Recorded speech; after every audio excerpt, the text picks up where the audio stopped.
Hello children, welcome to my channel study time. और आज हम चैप्टर 16 लाइट का पार्ट 2 कंटिन्यू करेंगे। सनलाइट वाइट और coloured. Sunlight refer to as white light. Sunlight को हमेशा white light as a white light refer किया जाता है। You have already learn that sunlight on passing through the prism splits into 7 constituent colours. लेकिन जब वो prism से पास करती है, प्रिज्म को हिट करती है, तो उसके 7 कलर्स देखने को मिलते हैं। So splitting of light into its constituent colours is known as dispersion of light. Very important point, what is dispersion of light? Splitting of light into its constituent colors is known as dispersion of light.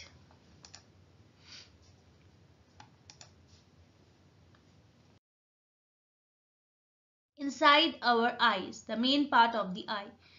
तो vision के लिए I is very important. तो आई के कौन कौन से part होते हैं वो सब हम अब देखेंगे। Cornea, this is the front portion of the eye ball. It is made up of the transparent material.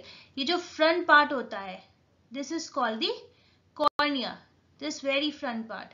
और ये ट्रांसपेरेंट होता है। Light enters the I through cornea. It protects the I, also helps in focusing light. तो जो light है वो आई में कहाँ से एंटर करती है? कॉर्निया से एंटर करती है। ये एक ट्रांसपेरेंट मटेरियल होता है। Next is your प्यूपिल and iris. See the iris here, the bluish colour यहाँ पे दिख रहा है आपको, और ये जो प्यूपिल है यहाँ पर है।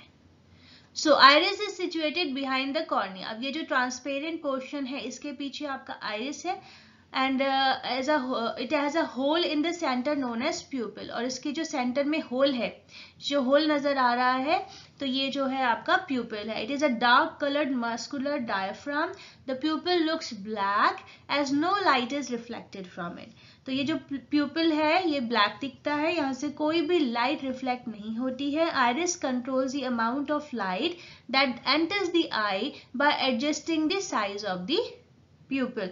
तो ये जो प्यूपिल है ये एडजस्ट करता है जब लाइट एंटर करती है। तो आइरिस जो कंट्रोल करता है अमाउंट ऑफ लाइट को, कितनी वो आंख के अंदर जाए। जब लाइट बहुत ज्यादा डिम होती है तो प्यूपिल ज्यादा खुल जाता है। तो उसी तरह जब लाइट बहुत ज्यादा होती है तो प्यूपिल श्रिंक करता है। तो इस तरह से आइरिस और प्यूपिल वर्क करते हैं। आइरिस जो होता है हमारे आई कलर को भी कंट्रोल करता है। किसी की आईज ब्लैक होती है, ब्राउन होती है, किसी की ब्लू होती है, ग्रीन होती है। It is all just because of the iris. Now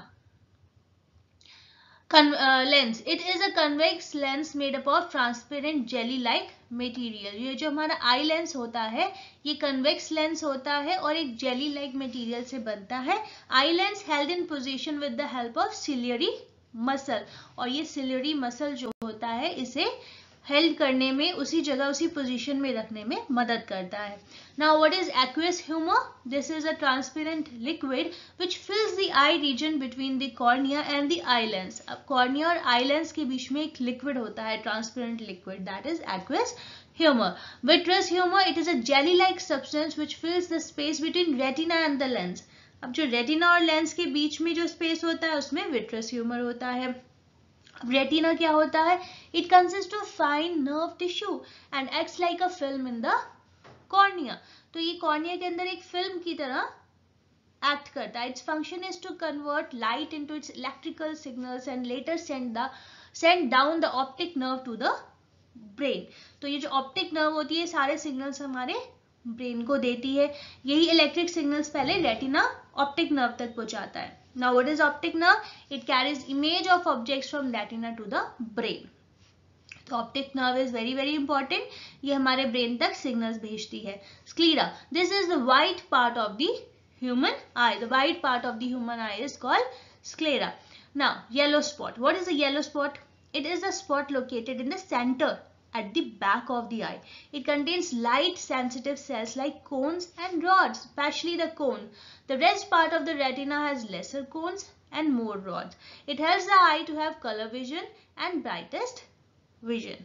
blind spots. It is situated just below the yellow spot. There is no light receptors on the blind spot and it is called the area of low vision. ये जो blind spot होता है ये आपकी retina और optic nerve के बीच में होता है. जो जंक्शन होता है रेटिना और ऑप्टिक नर्व का, उसके बीच में ब्लाइंड स्पॉट होता है. यहाँ पर कोई भी सेंसरी नर्व्स नहीं होती और इस सिचुएशन में इस पॉइंट पे आकर आपकी विजन जो होती है नहीं रहती. ये एक ब्लाइंड स्पॉट कहलाता है. Now, some important points are there. The images from retina does not vanish immediately. It remains for about 1/16th of a second. अब ये जो रेटिना पे इमेज बनती है आपकी, ये जब भी वैनिश नहीं हो जाती, डिसअपियर नहीं हो जाती, ये 1/16th of a second के लिए रहती है. ये जो प्रिंसिपल है ये हमारी लाइफ में बहुत जगह एप्लीकेबल है. The principle is also applicable in cinemas. The movies that we see are number of separate images in proper sequence. They are made to run at 24 images per second, so we see a moving picture. अब picture देखने जाते हैं तो क्या होता है उस cinema hall में, वो कोई मूवी नहीं, वो एक पिक्चर्स हैं, बहुत सारी इमेजेस हैं जिन्हें एक सीक्वेंस में लगाया जाता है और जो कि बहुत ज़्यादा स्पीड से हमारी आंखों के आगे रन करते हैं. दे रन एट 24 इमेजेस पर सेकेंड. तो वो तो 1/16th of a second से भी बहुत ज़्यादा तेज है, इसलिए हमें मूविंग पिक्चर्स नजर आती हैं. Now, what is the accommodation of the eyes? The ability of the eye to alter the focal length of its lens to see objects clearly within a certain range is called accommodation of the eye. This is an important definition. Now, ciliary muscles have ability to alter the focal length of eye lens. Ciliary muscle जो आपके lens को hold करता है, it has a ability to alter the focal length of the eye lens. When the eyes are focused at far off objects such as moon, the ciliary muscles are relaxed and the eye lens is at its thinnest position, that is maximum focal length. तो जब आप बहुत दूर की चीज देखते हैं, जैसे मून को देखते हैं, तो आपके सिलियरी मसल्स जो होते हैं वो रिलैक्स्ड होते हैं और आई लेंस जो होता है थिनेस्ट पोजीशन पे होता है. Now, when the eyes are focused at mirror objects, the ciliary muscles make the lens thicker, that is minimum focal length. This property is known as accommodation of the eye. तो हमने देखा कि जब हम बहुत दूर की चीजें देखते हैं तो हमारे ciliary muscles कैसे रिएक्ट करते हैं, हमारा आई लेंस कैसे रिएक्ट करता है. In both the situations, they act in the opposite manner. Defects of vision. Now, अब सबकी आंखें परफेक्ट तो नहीं होती, किसी को दूर का नहीं दिखता, किसी को पास का नहीं दिखता. So the abnormalities in the normal vision of the eye are called defects of the vision. जब आपको कोई चीज अच्छे से नहीं दिखती, कोई आपकी नॉर्मल विजन में कोई प्रॉब्लम है, कुछ abnormality है, तो वो आपका डिफेक्ट बन जाती है, डिफेक्ट ऑफ द विजन बन जाती है. The common defects of vision are, इसके दो कॉमन डिफेक्ट्स है, मायोपिया या जिसे हम शॉर्ट साइटेडनेस भी कहते हैं और हाइपरमेट्रोपिया जिसे हम लॉन्ग साइटेडनेस भी कहते हैं. What is myopia? The person who suffers this defect can see nearby objects clearly but distant objects appear blurred. उन्हें दूर का ठीक से नहीं दिखता, उन्हें पास का अच्छे से दिखता है. That is myopia. अब इसके क्या डिफेक्ट्स होते हैं? Eye lens becomes too thick, बहुत ज्यादा थिक हो जाता है eye lens. The ciliary muscles do not relax sufficiently to make the eye lens thin when viewing distant objects. हमने अभी पहले भी देखा कि किस तरह से हमारे सिलियरी मसल्स, हमारा आई लेंस रिएक्ट करता है जब हम कोई चीज पास की देखते हैं या फिर बहुत दूर की देखते हैं. तो इन दोनों चीजों में अगर कोई डिफेक्ट आ जाए और वो इस तरह का हो, यानी कि आई लेंस बहुत ज्यादा थिक हो जाए या फिर सिलियरी मसल्स आपके रिलैक्स ही ना करे sufficiently to make the eye lens thin, तो आपको मायोपिया की प्रॉब्लम हो सकती है. इसके लिए क्या करेंगे? Spectacles with concave lenses of the required power are used to correct this defect. तो अब हम यहाँ पे कॉनकेव लेंसेज का यूज करेंगे. Remember what are concave lenses? Concave lenses जो होते हैं they are thicker from the outer edges and thinner from inside. तो हमारे यहाँ पे आई लेंस जो है वो थिन नहीं हो रहा है सफिशिएंटली, तो इसलिए कॉनकेव लेंसेज को यूज किया जाता है in case of myopia. Now hypermetropia This is also known as long-sightedness. A person suffering from this defect can see distant objects clearly, but nearby objects appear blurred. जिन्हें पास का अच्छे से नहीं दिखता, उन्हें blurred नजर आता है, तो वो hypermetropia होता है. Causes of this defect: in this defect the eye lens becomes too thin. इसमें जो है आई लेंस थिन हो जाता है. Ciliary muscles are unable to thicken the eye lens enough to see nearby objects clearly. So it occurs generally in old age when the ciliary muscles become weak. आपके ciliary muscles जो होते हैं, जो lens को hold करते हैं, जब वो वीक होने लगते हैं, है ना, जनरली ओल्ड एज में ये सब होता है. So for hypermetropic person the near point is beyond 25 centimetre. और हमने पहले भी पढ़ा था कि जो नॉर्मल रेंज होती है, हमारी जो नॉर्मल रीडिंग रेंज होती है, वो होती है 25 सेंटीमीटर. तो यहाँ पर जो हाइपरमेट्रोपिक पर्सन है, उनका जो नियर पॉइंट है वो बियॉन्ड 25 सेंटीमीटर हो जाता है. Spectacles with convex lenses of the required power are used to correct this defect. तो कन्वेक्स लेंस को यूज किया जाता है. Convex lenses are thicker from inside, from the centre, so they are used to correct this type of defect.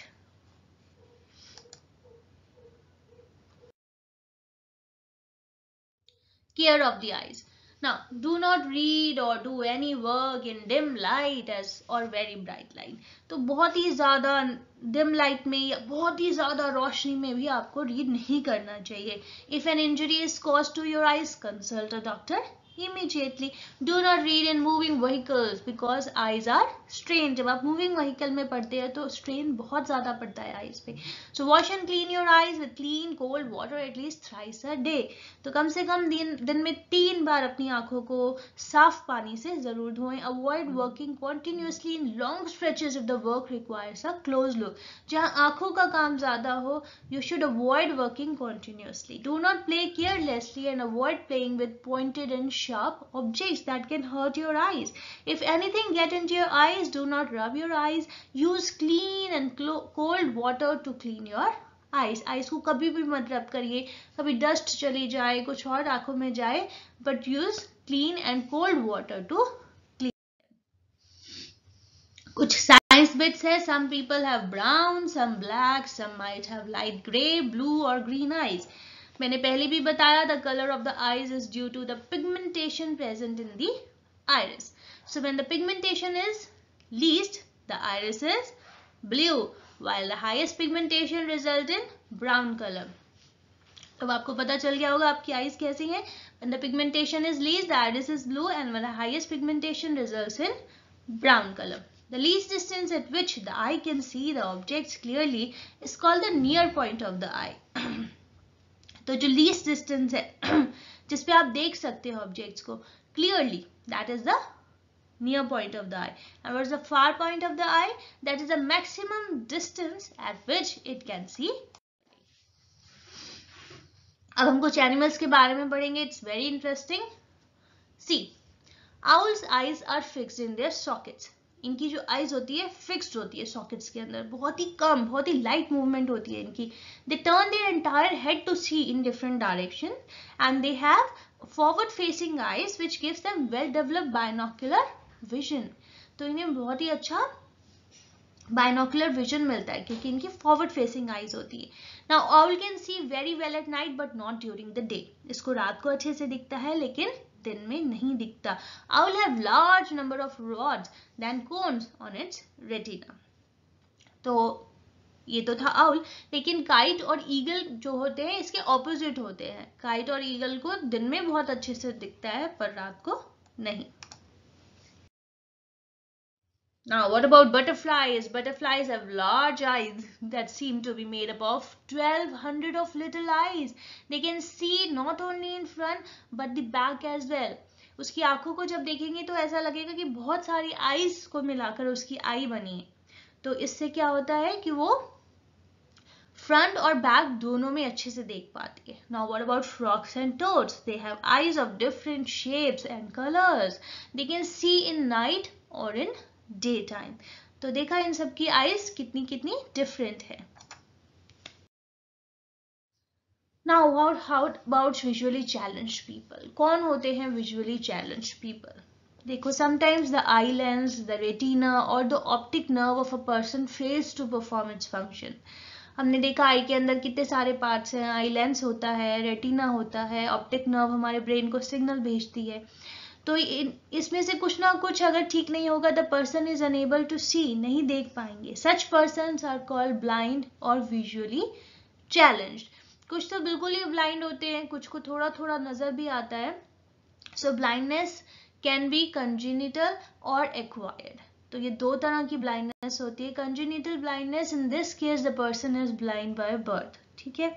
Acquired blindness is that this the person becomes blind later, कोई बाद में अंधा हो जाए, उसको नहीं दिखे। Retina damage may be caused due to accident, है ना, अभी पहले भी पढ़ा कि शार्प चीजों के साथ नहीं खेलना है, तो उन्हें नहीं यूज करना है आंखों के आसपास भी। So due to accident optic nerve can be damage. किसी का एक्सीडेंट हो जाता है, आंखों पे चोट लग जाती है, तो उससे भी ऑप्टिक नर्व डैमेज हो सकती है।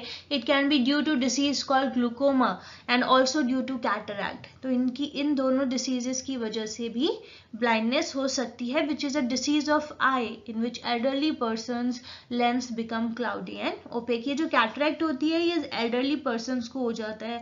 अगर आपके घर में भी दादा दादी, नाना नानी, आपने देखा होगा कि कैटरेक्ट की प्रॉब्लम हो जाती है, उसमें आई लेंसेज को चेंज करना पड़ जाता है, बिकॉज उनकी आईज में ये डिसीज होने की वजह से या तो उन्हें बहुत ज्यादा क्लाउडी या फिर ओपेक नजर आता है। तो in that case the eye lens have to be change with an artificial eye lens. जो आपका नेचुरल आई लेंस है उसे निकाल कर एक आर्टिफिशियल आई लेंस लगाया जाता है। और इस ब्रेल सिस्टम नाउ, अब हमने पढ़ा कि कुछ लोगों को दिखता ही नहीं है, कुछ ब्लाइंड होते हैं या पार्शियली ब्लाइंड होते हैं। तो ये ब्रेल सिस्टम क्या है? It is a method that is widely used by blind people to read and write. तो ये जो ब्लाइंड लोग हैं ये भी पढ़ सकते हैं, लिख सकते हैं।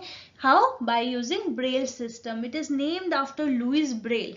तो लुइस ब्रेल थे जो, उन्होंने इसे डेवलप किया था। वो खुद भी ब्लाइंड थे, but he was not blind by birth. वो 18 मंथ्स के थे जब वो ब्लाइंड हुए, और पहले वो एक आंख से ब्लाइंड थे, फिर दोनों ही आंखें उनकी चली गई। So each Braille character or cell is made up of 6 dots or raised points. तो ईच ब्रेल करेक्टर जो होता है वो 6 डॉट्स और रेज्ड पॉइंट से बनता है। Braille system consist of 63 possible combinations and the present system was adopted in 1932। ये जो present system of Braille system है इसे 1932 में अडॉप्ट किया था। Many Indian languages can be read using the Braille system and Louis Braille was a French musician and an educator. तो इस तरह से लुइस ब्रेल ने अपनी लाइफ में बहुत कुछ किया। Now what about nutrition and I health? अब आंखें हमारी बहुत इंपॉर्टेंट है हमारे लिए, हमारी विजन बहुत इंपॉर्टेंट है, तो इसका ख्याल कैसे रखा जाए? Eye health has a strong relationship to the diet we take. जो हम खाते हैं उसका असर हमारी आंखों पर भी होता है। Eating a food deficient in vitamin A over a period of time may result in a condition called night blindness. अगर आप विटामिन ए लेंगे ही नहीं अपने फूड में, तो क्या होगा? एक टाइम के बाद आपको नाइट ब्लाइंडनेस की प्रॉब्लम होगी। इन दैट केस रात को दिखना बंद हो जाता है। तो by eating foods rich in vitamin A like broccoli, carrots, tomatoes, cod liver oil, spinach, butter, egg, papaya, mango, this condition can be reversed. तो हमें अपनी आंखों को हेल्दी रखने के लिए ये सब वेजिटेबल्स और फ्रूट्स को अपनी डाइट में इंक्लूड करना चाहिए। So there are famous Indians or foreign blind people, जैसे कि Helen Adams Keller. She was the first blind person to graduate from college, also a world famous speaker and author. तो ये भी blind थी लेकिन इन्होंने काफी कुछ अचीव किया। Ravindra Jain, he is Indian, a music composer and a lyricist and a singer. Abby Templeton, he was a sitarist and a pianist. Lal Advani, he represented India in UNESCO on braille problems. तो इन लोगों के पास vision नहीं थी लेकिन फिर भी इन्होंने अपनी लाइफ में बहुत कुछ अचीव किया है। और ये जो ब्रेल सिस्टम है इसमें इन लोगों को बहुत ज़्यादा इसकी मदद मिली। Now, donate eyes. A healthy person of any age can pledge to donate eyes after death. बहुत सारे लोग हैं दुनिया में जिन्हें ब्लाइंडनेस है, जो पार्शियली ब्लाइंड है, तो उनके लिए this is a boon, you know. A healthy person of any age can pledge to donate eyes after death. कोई भी हेल्दी पर्सन अपनी आइज डोनेट कर सकता है after death. The eyes have to be remove within 6 hours of death. So once a person die, तो 6 घंटे के अंदर अंदर उसकी आइज को रिमूव करना पड़ता है। And this can be done if the donor wear glasses, has cataract or has undergone any eye surgery successfully. तो ऐसा नहीं है कि अगर आइज में कोई प्रॉब्लम है या कोई सर्जरी हुई है तो आप डोनेट नहीं कर सकते, then only a person can donate. All that is needed is a clear, healthy cornea. The cornea has to be very much healthy. Now, donate eyes after death and give sight to the blind. So we all should donate our eyes and help the blind. Thank you so much. If you like my video, kindly like, share and subscribe.